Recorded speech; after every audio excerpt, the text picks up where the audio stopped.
Radio Courtoisie, indépendance totale. 7h, 10h sur Radio Courtoisie, suivez la ligne droite. Bonjour Jean-Eudes Gana. Bonjour Liselotte. Comment allez-vous ? Eh bien, très bien, et vous-même ? Ça va très bien, je vous laisse la parole. Eh bien, je commence par vous souhaiter un très joyeux anniversaire à vous ainsi qu'à toute l'équipe de Radio Courtoisie. 37 années de travail, de réinformation, de liberté d'expression, un immense bravo, mais surtout un immense merci. Que serait devenue la France sans ces résistants qui, depuis 40 ou 50 ans, seuls dans les déserts, se sont battus pour maintenir un peu de l'intelligence française par la liberté de penser et de s'exprimer. Ce qu'il reste de vitalité française, nous le leur devons, en grande partie du moins, car un peuple, c'est comme un corps humain, privé de parole et de pensée, il sombre dans une atonie qui ressemble à s'y méprendre à la mort elle-même. Or, ce que nous vivons est peut-être plus pernicieux encore et plus venimeux que ce que connurent les peuples du RSS, car nous, avant la propagande, il y a l'abêtissement des masses par la propagande et le consumérisme, par le consumérisme.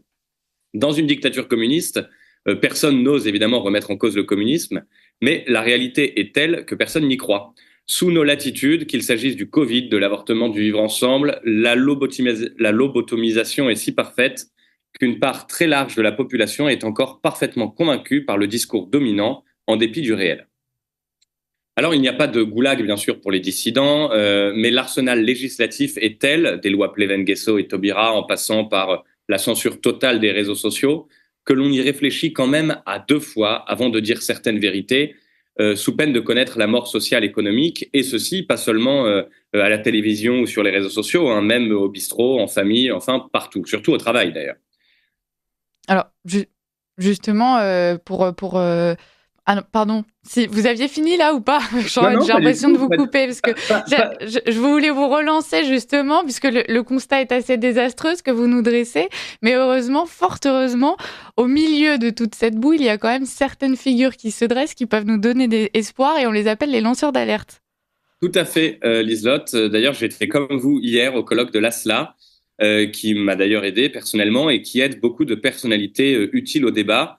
Et c'est heureux car c'est aux lanceurs d'alerte que nous devons peu à peu le réveil des Français et c'est par eux que la parole se libérera car au-delà de la censure, le problème de l'autocensure généralisée est extrêmement important.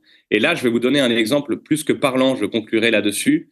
Le 30 novembre prochain, avec le collectif Justice pour les Nôtres, nous organisons une manifestation à Romans-sur-Isère, une terre, comme chacun sait, marquée par le meurtre du jeune Thomas à Crépol, il y a 1 an, et par celui très récemment de Nicolas, un jeune homme du même club de rugby que lui, qui est mort d'une rafale de mitraillettes à la sortie d'une boîte de nuit. Eh bien, tenez-vous bien.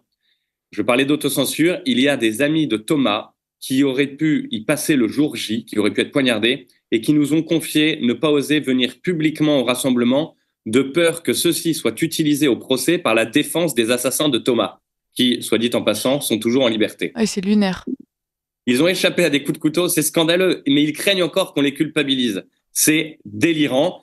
Voilà qui donne tout son sens, bien sûr, à Radio Courtoisie, à notre engagement, à tous ceux qui se battent pour libérer la parole. Alors, rendez-vous le 30 novembre prochain à Romans-sur-Isère. Venez avec nous mettre fin au massacre des Français et venez faire votre plus beau doigt d'honneur à ceux qui prétendent nous faire taire. Merci beaucoup Jean-Eudes pour cet appel à porter justement notre voix et merci aussi pour vos souhaits de bon anniversaire. Chers auditeurs, on en profite évidemment pour vous remercier puisqu'on ne le répétera jamais assez. C'est aussi grâce à vous que nous arrivons à perdurer dans le temps. C'est aussi grâce à nos invités, à nos chroniqueurs réguliers. Merci à tout le monde. Joyeux anniversaire plus un jour. Et puis on est ravis de poursuivre cette mission. Merci Jean-Eudes Gana et puis je vous dis à la semaine prochaine.